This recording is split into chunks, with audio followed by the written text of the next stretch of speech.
Hi folks, how are you doing? Following with the games by Wesley So, here we have a game from 2006.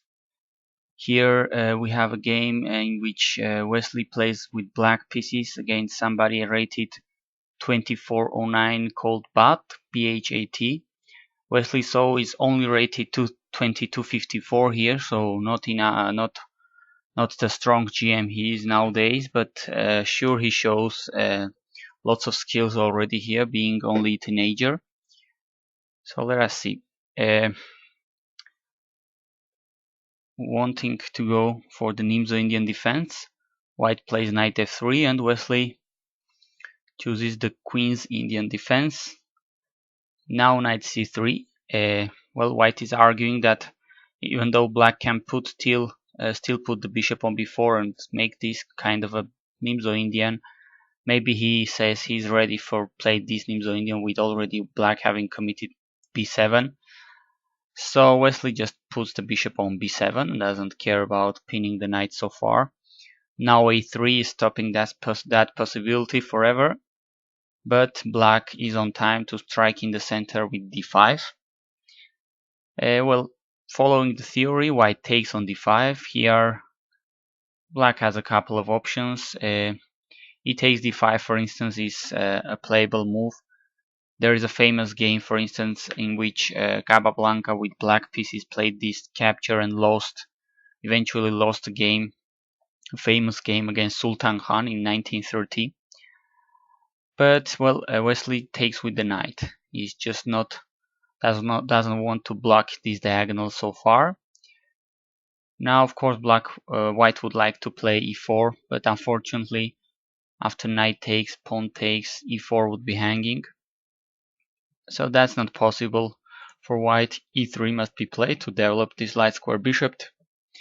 Now g6 is what Black plays. You normally are not supposed to open both these diagonals. They say this is weakening dark square in this case. Bishop could go to e7, but it seems this is pretty reasonable in this concrete position. This has been played lots of times by top players like Karyakin and even Carlsen, the world champion himself, so can't be a bad move. It's just theory, I guess. And here another interesting move by White is to check on b5 and kind of force Black to play c6. Then White just goes back with the bishop to d3. Now Black has a bad bishop here on b7, staring at his own pawn on c6. So bishop g7, completing development. Another positional interesting move. Knight a4 may seem strange at the first sight, but White wants to play e4 and doesn't want to allow this black knight to take the knight which was on c3, so just puts it on a4 for the time being. So castles e4. Now the knight must go back, knight f6, and here we have an interesting position in which White has the central pawns, good healthy pawns, but Black in exchange has plenty of development, couple of fianchettoed bishop. He just has to put this knight on b8 somewhere, and his development will be almost complete. White plays queen e2 to control, for instance, the a6 square, controlling this light square diagonal. Whenever he castles, he will want to put the rook on d1, so reasonable move here. And c5. Black loses no time in attacking White's pawn center, opens the diagonal for the bishop.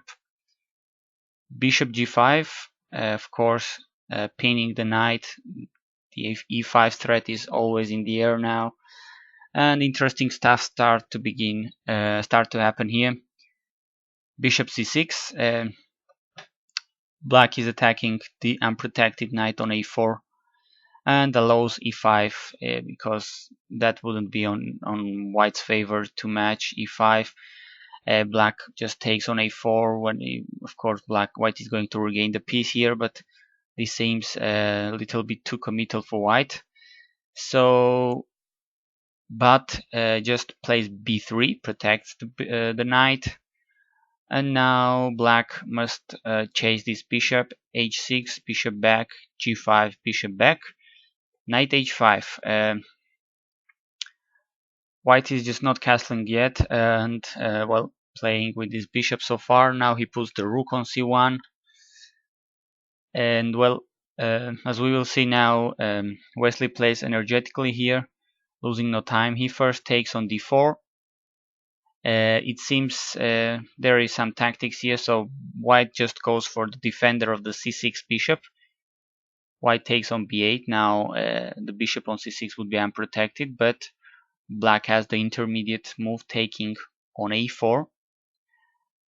Now White plays another intermediate move, bishop c7, and it seems White is winning a piece with this intermediate move because I mean the queen seems will have to move, and then White takes the bishop on a4 and has won a piece. This should be winning. But surprise, surprise, Wesley So sacrifices the queen here with a nice rook c8 move. Now bishop takes the queen, rook takes rook, check, only move, not to give up the queen back. King e2, and So takes the other rook on h1. Black gets 2 rooks for the queen, and apart from that, enemy's king is in the center, and we still have a pretty complicated position here. Really an unbalanced one, interesting one. Well, among other options, White has the option of getting out with his bishop. He could have taken on a4.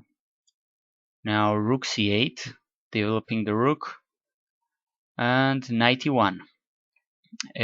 Trying to lock up, kind of isolate this rook from the action. Also releasing the queen to attack the knight on h5. A4 is under attack, c7 is under attack, so lots of possible captures here. Room for calculation skills to be improved. Black takes on c7. Now White can choose which piece he wants to take. Took on h5. Now bishop takes on b3. And White plays e5, opening this bishop on the light square diagonal. And well, bishop f8 is what Wesley So plays. This pawn may seem dangerous to take.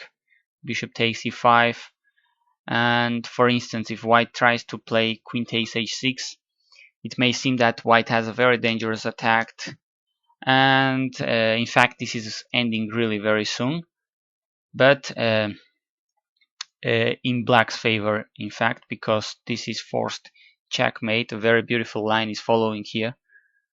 Now Black is winning forced with bishop f4 check. Just note that White just doesn't have that many squares to go to. That's the problem when you have the king in the center. King e2.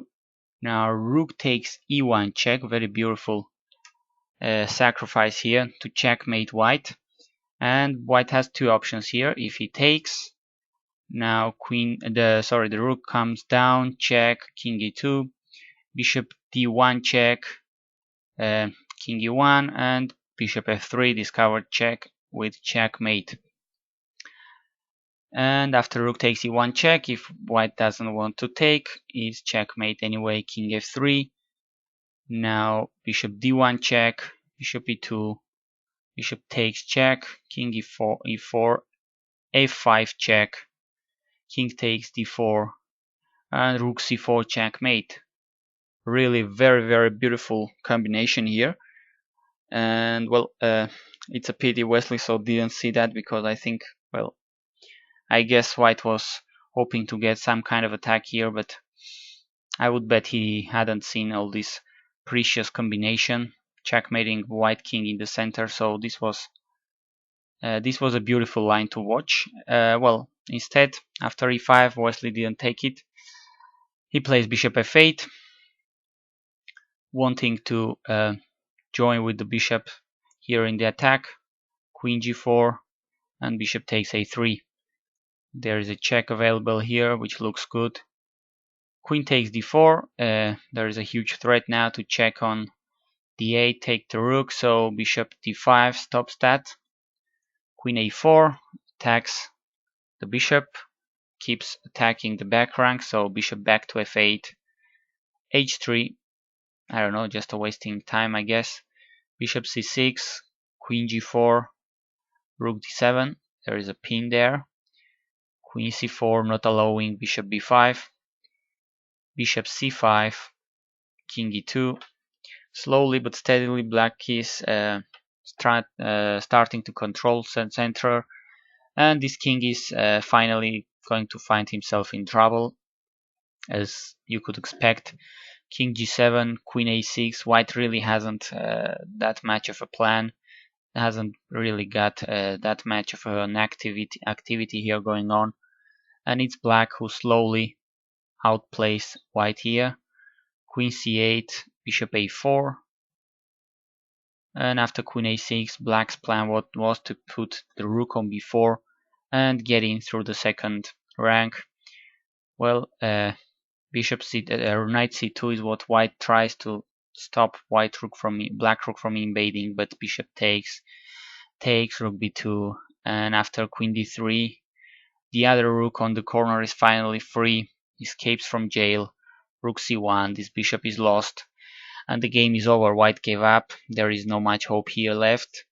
And there it goes, interesting game in which we see Wesley So, future GM in those times, to be sacrificing a queen and releasing lots of power of his rooks, of his bishops, against the badly situated, unsafe white king in the center, and winning a beautiful game. Thanks for watching.